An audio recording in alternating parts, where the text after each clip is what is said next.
Irgendwo unter den sanften Hügeln von Franken und Niedersachsen oder in den malerischen Wiesen von Hessen soll ein unglaublicher Schatz verborgen liegen. Ein Vermögen aus gestohlenem Gold.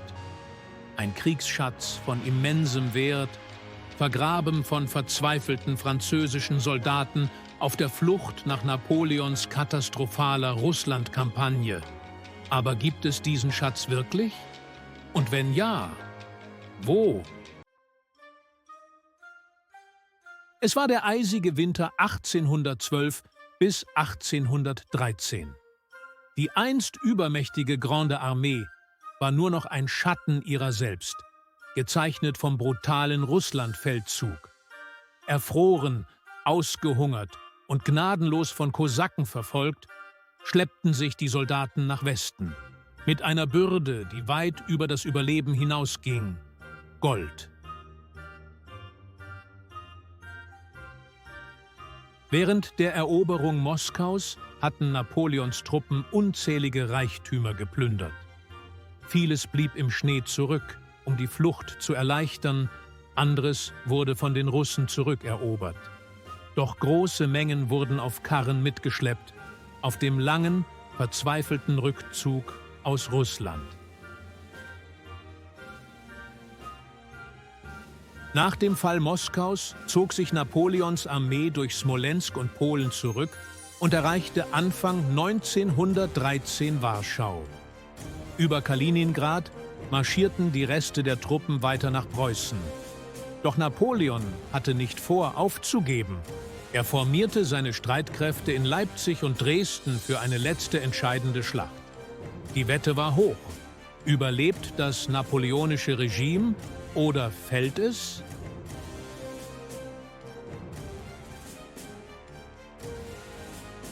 Im Oktober 1813, bei der legendären Völkerschlacht bei Leipzig, wurde Napoleon von der Koalition vernichtend geschlagen.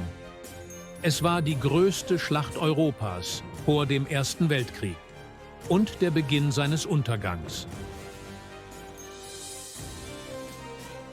Im Chaos des Rückzugs nahmen die Soldaten alles Wertvolle mit.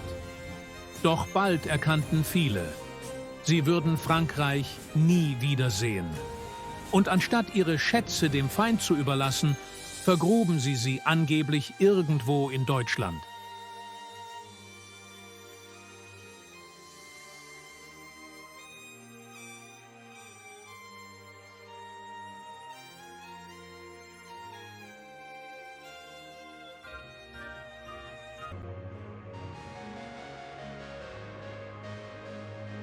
Im Laufe der Jahre haben zahlreiche Entdeckungen die Legende von Napoleons Gold, das irgendwo in Deutschland versteckt ist, befeuert.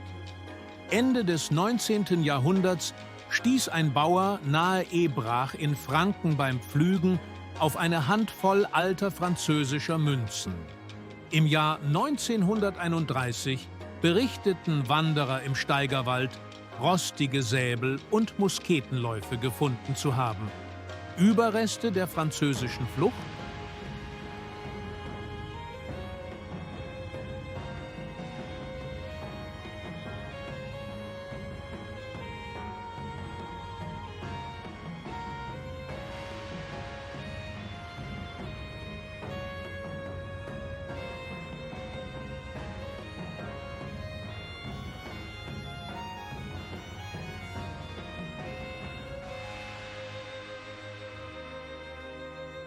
Der wohl mysteriöseste Hinweis stammt aus dem Jahr 1959, als der Amateurhistoriker Karl Meinhardt behauptete, einen alten Brief eines napoleonischen Offiziers entschlüsselt zu haben.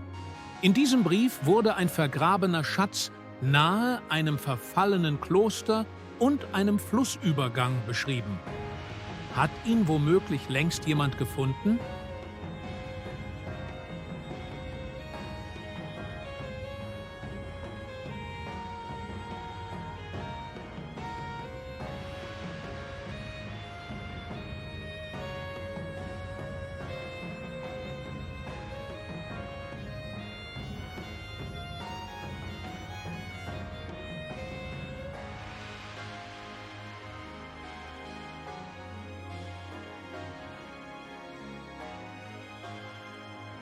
Einige Dorfbewohner in Hessen und Sachsen berichten von seltsamen französischen Inschriften auf moosbewachsenen Steinen oder uralten Eichen. Andere erzählen von unerklärlichen Metallfunden in der Nähe alter Schlachtfelder. Und dann gibt es jene rätselhaften Gestalten, die nachts mit Schaufeln unterwegs sind. Schatzsucher, die hoffen, Napoleons verlorenen Kriegsschatz zu entdecken.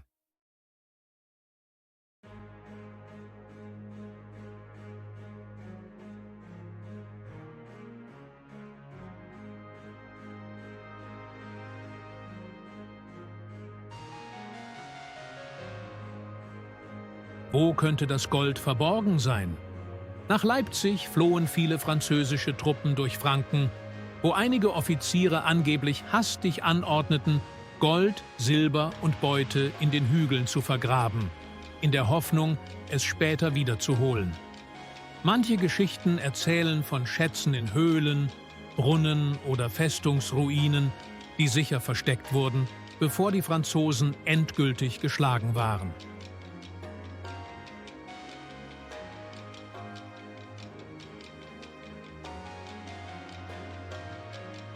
Eine besonders düstere Legende aus Hessen berichtet von einem französischen Offizierskonvoi, der mit Gold beladen war, bis er von bayerischen und österreichischen Truppen überfallen wurde.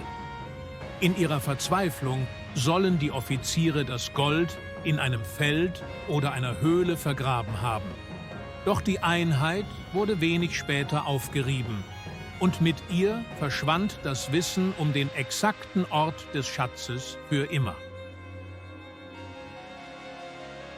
Skeptiker sagen, es gäbe keine offiziellen Aufzeichnungen über ein verborgenes napoleonisches Gold und dass Geschichten über verlorene Kriegsbeute in der Militärfolklore häufig vorkommen. Doch diejenigen, die an die Existenz des napoleonischen Goldes glauben, entgegnen: Warum sollte jemand einen Schatz dokumentieren, den er heimlich bergen wollte? Eines ist sicher: Die Hügel und Wälder Deutschlands hüten noch immer ihre Geheimnisse. Und vielleicht, eines Tages, wird ein ahnungsloser Wanderer tatsächlich auf Gold stoßen. Im wahrsten Sinne des Wortes.